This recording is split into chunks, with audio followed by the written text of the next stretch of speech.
history is written by the victors, and YouTube history is written with poor research. Meet FootofAFerret, or Ryder, as is his real name. In terms of content, he makes history videos on trending topics, and is friends with many famous YouTubers. I found him after he made this video, The History of Animation featuring Jade Animations. However, problems quickly arose when I actually watched the video and read the few comments that actually reacted to the research he provided. A healthy like to dislike ratio, yes. However, anyone who grew up with YouTube animation could point out the glaring issues in the video, mostly involving research. Speaking of research, this video is sponsored by Skillshare. I have been sponsored by them many a time before, and I keep finding new classes that relate to the topics I'm talking about, such as the Designer's Guide to Writing and Research, taught by author Stephen Heller. Now, this is a great series for Ryder to watch if he just takes time to pay attention. The first 500 people, Ryder included, to use this link gets 2 glamorous months of Skillshare Premium, and with an annual subscription of less than $10 a month, it's the most affordable option, website, service in its class. Speaking of class, there was an art contest at the end of my last video, and the winners will be said at the end of this one. But for now, let's talk about a brief history of YouTube animation featuring Jade Animations. Today's episode, YouTube animation. Ready, set, go! June 6, 1995. Teenager Tom Fulp launches his own website. This website was known as Newgrounds. One problem with the video as is the view count of the video, as no matter the quality or research done, it actually might deter people from making their own videos on the same subject. We'll get into this more later, but for the now, you can see a good use of argument from authority with the use of Jaden Animations and Rubber Ross in the video. I want to give a big thanks to Ross O'Donovan for helping me research this episode, and I want to give a massive shout out to Jaden for co-hosting the episode with me. Because Ryder uses popular figures from the animation community, the viewer feels a bit safe with the knowledge that Ryder presents, as it can be assumed that a lot of these likes came from people who actually thought this was a good video. Within this 12-minute and 47-second video, about 3 minutes is dedicated to Newgrounds, and 5 minutes is dedicated to Newgrounds animators moving to YouTube. And the rest, about 4 minutes and 41 seconds respectively, is dedicated to Storytime animators. That would be like me making a video about the original Star Wars trilogy, with myself mostly talking about A New Hope, the beginning of The Empire Strikes Back, and then the very end of The Return of the Jedi. And if that video was ever made, I think the like to dislike ratio would be very different. I'm not entirely sure why Ryder wanted to include so much about Newgrounds in this video. And around the turn of the century, the Newgrounds portal was upgraded to an automated system that allowed users to upload and share their original Flash content. And wow, did that open the floodgates! With all that he listed, if he spread out the information and went deeper into Newgrounds' history, I think he'd have another video topic, right? There. The YouTube portion of his video was not really about animation, more so it's about the people from Newgrounds moving to YouTube and getting affected by the YouTube algorithm. Under a retention-based algorithm, they didn't stand a chance. They're freaking dead.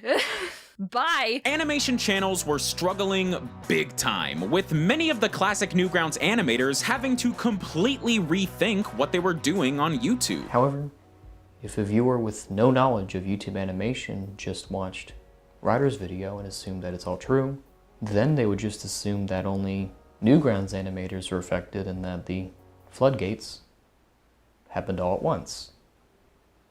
and not just over time. For the Newgrounders who wanted to start making money, YouTube was kind of a no-brainer. And thus began the great animator migration from Newgrounds to the YouTube promised land. Oh boy, did they have a storm coming.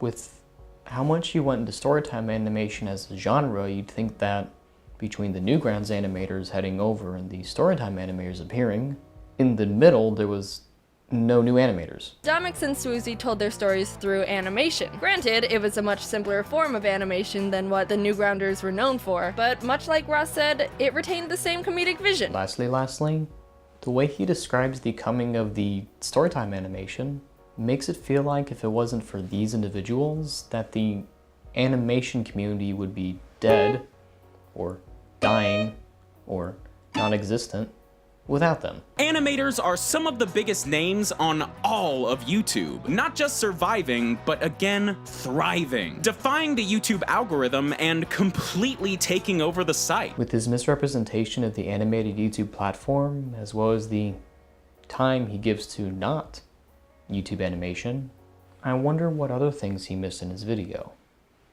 However, I guess this is why he calls his videos a brief history rather than the right history. Ha ha ha ha. Due to how much time he wasted talking about Newgrounds and storytime animators, he actually forgot about a few noteworthy people. Eddsworld being a huge example of the community that was so popular at the time, it actually got featured on the BBC News.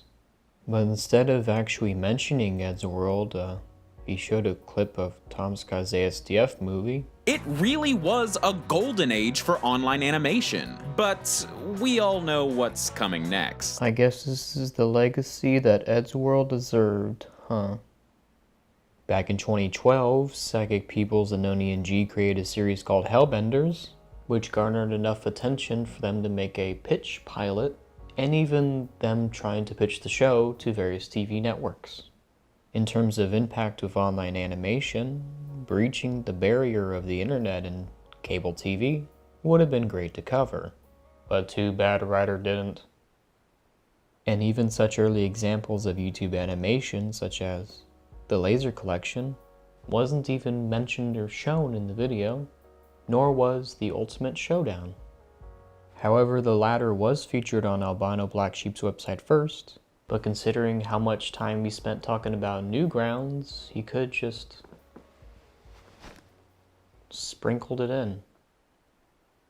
You know, since the video is called A Brief History of Newgrounds YouTube Animation and whatever else I feel like putting in. Speaking of putting in, Ryder didn't put in 3D animators at all. So in Ryder's eyes, I guess they don't exist. Being the unbiased source that Ryder is, he frequently talks about Egoraptor in this video, so much so that when it comes to the creation of Game Grumps, he says, being the Let's Play channel Game Grumps, which was created by Newgrounds legend Aaron Hansen and included his friend and fellow animator Ross O'Donovan as one of their hosts. You know, back when it first started, my favorite thing about Game Grumps was that Egoraptor made it, and no one else. Speaking of nowhere in particular, Jaden hastily mentions a few people at the end of the video. And it's not just animated storytellers either. There's still plenty of successful YouTube channels releasing animated sketches and parodies. There's the whole musical animatics scene. Game Grumps animators. They're all over the place. Possibly because Ryder didn't know where to put them in the video, considering he had to make sure that Storytime animators had about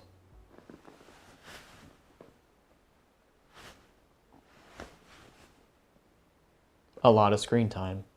But going back to Game Grumps, that in of itself could have had a great section in the video, considering at the very start, Egoraptor animated a few of the earlier reactions and inspired many people to make further animated actions, such as CatFat, Brandon Turner, and even Lemony Fresh.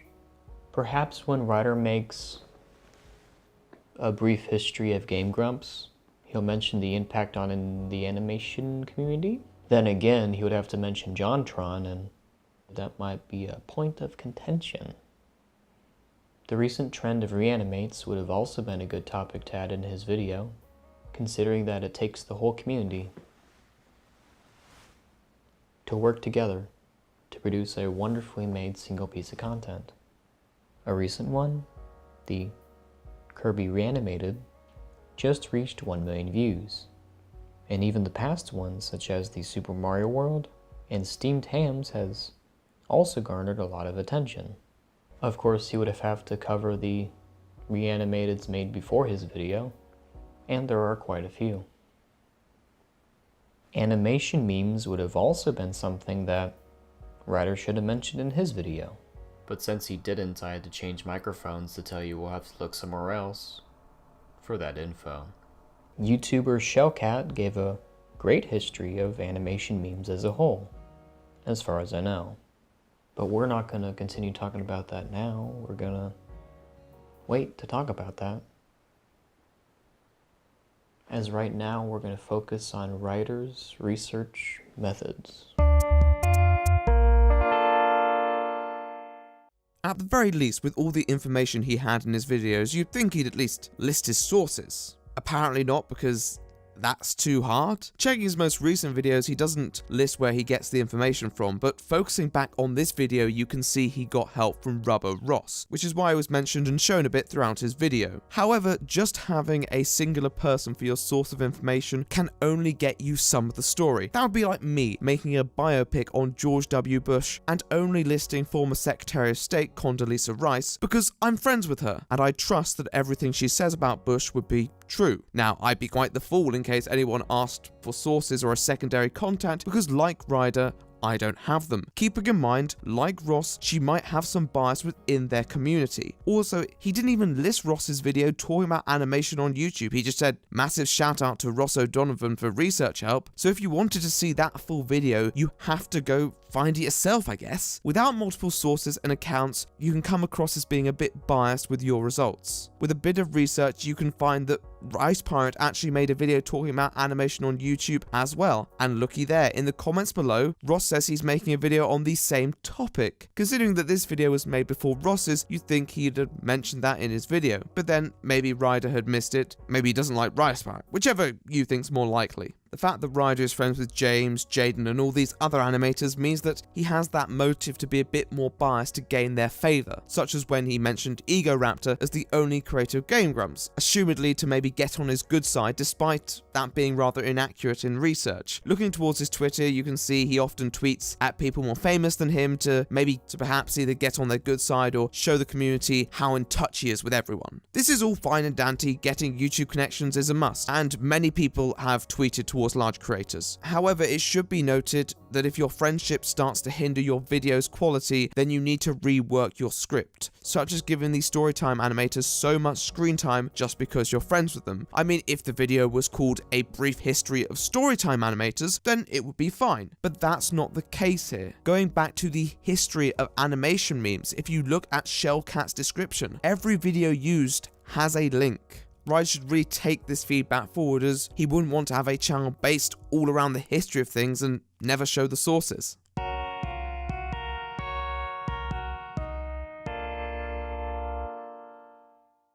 I actually love the concept of history videos, as most oftentimes they teach me about a subject I thought I knew, or show me something I've never seen before. Without channels like Internet Historian, I probably wouldn't have known about Brad's wife. And channels like Did You Know Gaming, I'd probably not know much about gaming. Looking more towards Did You Know Gaming, Ryder can see how this channel likes to show the sources that they use for the video. But what can Ryder do? First, change the title, as it's the most offensive thing about the whole video. I mean, it tricks the audience into thinking that they're actually learning about YouTube animation as a whole. He could title the video A Brief History of Storytime Animation, considering that all the information was leading up to their coming. Now, despite Newgrounds being featured heavily, I'd say that everything that needed to be said about story times was covered quite well in this video. Number 2, he should add sources for this video, as well as his other videos. I mean, it can't be too much to ask for citations now, is it, Ryder? But I mean, when Ryder talks about a specific video like Rubber Ross's independent animation video, lesser quality animated cartoons that kind of keep the same comedic vision intact. Which was true, but maybe not quite in the way he expected. and me, the viewer, wants to watch it, and I check the description. Oh wait, he doesn't list his sources. Number 3, take time into making a brief history of Newgrounds and a real brief history of YouTube animation. Doing so, you can flesh out the wonderful history of Newgrounds as well as actually showing people the real history of YouTube animation. Also, it gives you more content for your channel. Of course, anyone else who's watching this video could just make their own brief history of YouTube animation, considering that at this point in time, Ryder seems satisfied with his video. And looking closer at this tweet on the screen, it looks like he's gonna make a brief history of YouTube gaming. I can't imagine how that's gonna turn out considering what he did with his YouTube animation one. Phew, I know I talked about PewDiePie for 5 minutes in this 13-minute video, but during the gaming floodgates of YouTube, this niche channel did something a little different. Take it away, good friend and YouTube internet star, Egoraptor! Hey, what's up, my grumpers and grumpettes? It's me, the sole creator of Game Grumps and your childhood. I'm griping about this because I grew up with YouTube animation and I was quite excited to see this video of his. Mostly considering that he actually had contact with one of the animators who went through all this stuff. With how his YouTube animation history video turned out, I'd hate to know what he missed in his other video. Now, it was nice to see that he admitted this error, but this goes back to when I talked about checking multiple sources and even showing us where you got your info from in the description of your video. Something, it seems, that Ryder still doesn't do. Speaking of missing out, let's get missing up for this art contest. Last video I started an art contest with Andrei Terbea, and let me say there were a lot of great entries. The topic was, if Wilfer left Andrea, which YouTuber would he befriend? So let's take a look at who Wilfer would befriend. Aha, look at this one. Oh man, that one's coming up over here. Ah, even this one right over here. Man, look at all these things over here. But of course, there can only be 3 winners. And so the ones that we chose, I think were good choices. We wanted to find some aspiring artists who didn't have drawing tablets so they can start their digital journey with this 50 USD Amazon gift card. Take it away, Andrea. And the winners are Purely Geek, Jim Tupperware, and Alex Z. Congratulations to the 3 of them. They did a wonderful job with their works, and I can't wait to see what they make in the future with their new drawing tablets. The winners will be contacted shortly after this video, and I thank you to everyone who participated. Keep watch because we might do this again later. But with that, thank you for watching, and have a good